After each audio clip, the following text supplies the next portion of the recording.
കുറേ ദിവസമായിട്ടോ വീഡിയോ എടുത്തിട്ടും പോസ്റ്റ് ചെയ്തിട്ടൊക്കെ ആകപ്പാടെ ഒരു മടിയാണ് കേട്ടോ എല്ലാത്തിനും.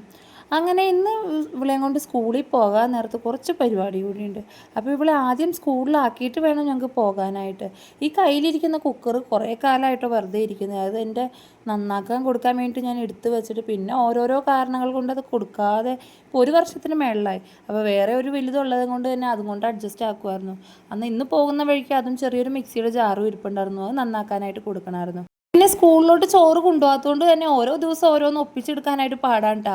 ഇന്നാണെങ്കിൽ ഇഡ്ഡലി വേണമെന്ന് പറഞ്ഞിട്ട് ഭയങ്കര വാശിയാണ്. 2-3 കടകളിലൊക്കെ നോക്കിയിട്ട് അവിടെ എങ്ങും ഇഡ്ഡലി കിട്ടാനില്ല. അങ്ങനെ ഈ കടയിൽ വന്നപ്പോൾ ഇവിടെ അപ്പവും ഇടിയപ്പവും ഒക്കെ മാത്രമേ ഉള്ളൂ.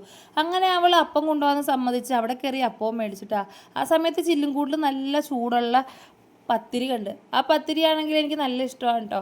മാത്രമല്ല അവിടുത്തെ പത്തിരിക്കാണെങ്കിൽ പ്രത്യേക ടേസ്റ്റും കൂടിയായിരുന്നു. അങ്ങനെ ഞാനൊരു പത്തിരിയും മേടിച്ച് കഴിച്ചു. രാവിലെ തന്നെ ഇറങ്ങിയോണ്ട് വീട്ടിൽ രാവിലെ കാപ്പിക്കൊന്നും ഞാൻ ഉണ്ടാക്കിയില്ലായിരുന്നു. അങ്ങനെ നേരെ പിന്നെ അവളെ സ്കൂളിലാക്കി ചെന്നിട്ട് പിന്നെ പതിവ് പോലെ അവളേലും മുമ്പിട്ട് അവനാണല്ലോ കയറി പോകാറ്. അവൾ പോയി വന്നു കഴിഞ്ഞപ്പോൾ ആൾ ഇച്ചിരി സൈലൻ്റ് ആയിട്ടാണ്. കൂട്ടത്തിലിരിക്കുമ്പോൾ മാത്രം ഇത്ര വലിയ പ്രശ്നങ്ങൾ ഉണ്ടാവുള്ളൂ. ഒറ്റയ്ക്കാണെങ്കിൽ രണ്ടുപേരും വലിയ പ്രശ്നമില്ല. അങ്ങനെ പിന്നെ അവിടുന്ന് നേരെ കുക്കറും മിക്സിയും നന്നാക്കാനായിട്ട് കൊടുത്ത് പിന്നെ പോകുന്ന വഴിക്ക് അത്യാവശ്യം നല്ല രീതിക്ക് ബ്ലോക്കായിരുന്നു കേട്ടോ. ബ്ലോക്കൊക്കെ താണ്ടി ഞങ്ങൾ നേരെ ഹോസ്പിറ്റലിലെത്തി. എന്നാൽ ചീട്ടെടുക്കാൻ പോകുന്ന ഗ്യാപ്പിൽ ഞങ്ങൾ വണ്ടിയിലിരുന്നോളാൻ വേണ്ട ആളെ പറഞ്ഞു വിട്ടിട്ടാ. അങ്ങനെ ഞാനും അവനും കൂടി വണ്ടിയിലിരുന്ന് അവൻ എന്തൊക്കെയോ കഥ എന്നോട് പറയുന്നുണ്ട് കേട്ടോ. പകുതി കൂടുതലും തിരിയൂല. കുളി കഴിഞ്ഞ് ഇറങ്ങിയ പാടായതുകൊണ്ട് തന്നെ മുടി ഉണങ്ങിയിട്ടില്ല. എനിക്കാണെങ്കിൽ ഇങ്ങനെ അയിഞ്ഞ് കിടക്കുമ്പോൾ ആകെപ്പാടെ ഒരു അസ്വസ്ഥതയാണ്. അതെങ്ങനെയെങ്കിലും ഉരുട്ടി മേളിൽ കെട്ടി വെക്കുകയാണെങ്കിൽ അത്രയും സന്തോഷം എനിക്ക് വേറെ ഒന്നുമില്ല കേട്ടോ. നനഞ്ഞിരിക്കുന്നതുകൊണ്ട് പൊക്കി കെട്ടാനും പറ്റൂല.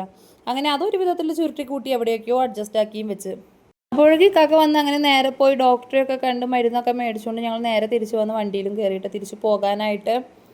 എന്നാൽ പോകുന്ന വഴിക്ക് തന്നെ അനിയത്തിയുടെ വീട്ടിലോട്ട് ആക്കിയാൽ മതി എന്ന് ഞാൻ പറഞ്ഞായിരുന്നു. എന്നാൽ ഒരു വെള്ളം കുടിച്ചിട്ട് പിരിയാലോ എന്ന് കരുതി ആദ്യം ഒരു കടയിൽ കയറിയപ്പോൾ അവിടെ ഒരു സുഖമില്ലാന്ന് പറഞ്ഞുകൊണ്ട് ആൾ തന്നെ ഇറങ്ങിപ്പോന്ന്. രണ്ടാമതൊരു കടയിൽ കയറി ഞങ്ങൾ വെള്ളവും പിന്നെ കട്ട്ലേറ്റ് അങ്ങനെ ചെറുകടിയും കഴിച്ചുകൊണ്ട് ഞങ്ങൾ നേരെ അങ്ങോട്ട് ചെന്ന്. അപ്പോൾ ഇന്നത്തെ വീഡിയോ ഇത്രയേ ഉള്ളൂ. ആദ്യമായിട്ട് കാണുന്ന ഒരു ചാനലും സബ്സ്ക്രൈബ് ചെയ്ത് സപ്പോർട്ട് ചെയ്യണേ.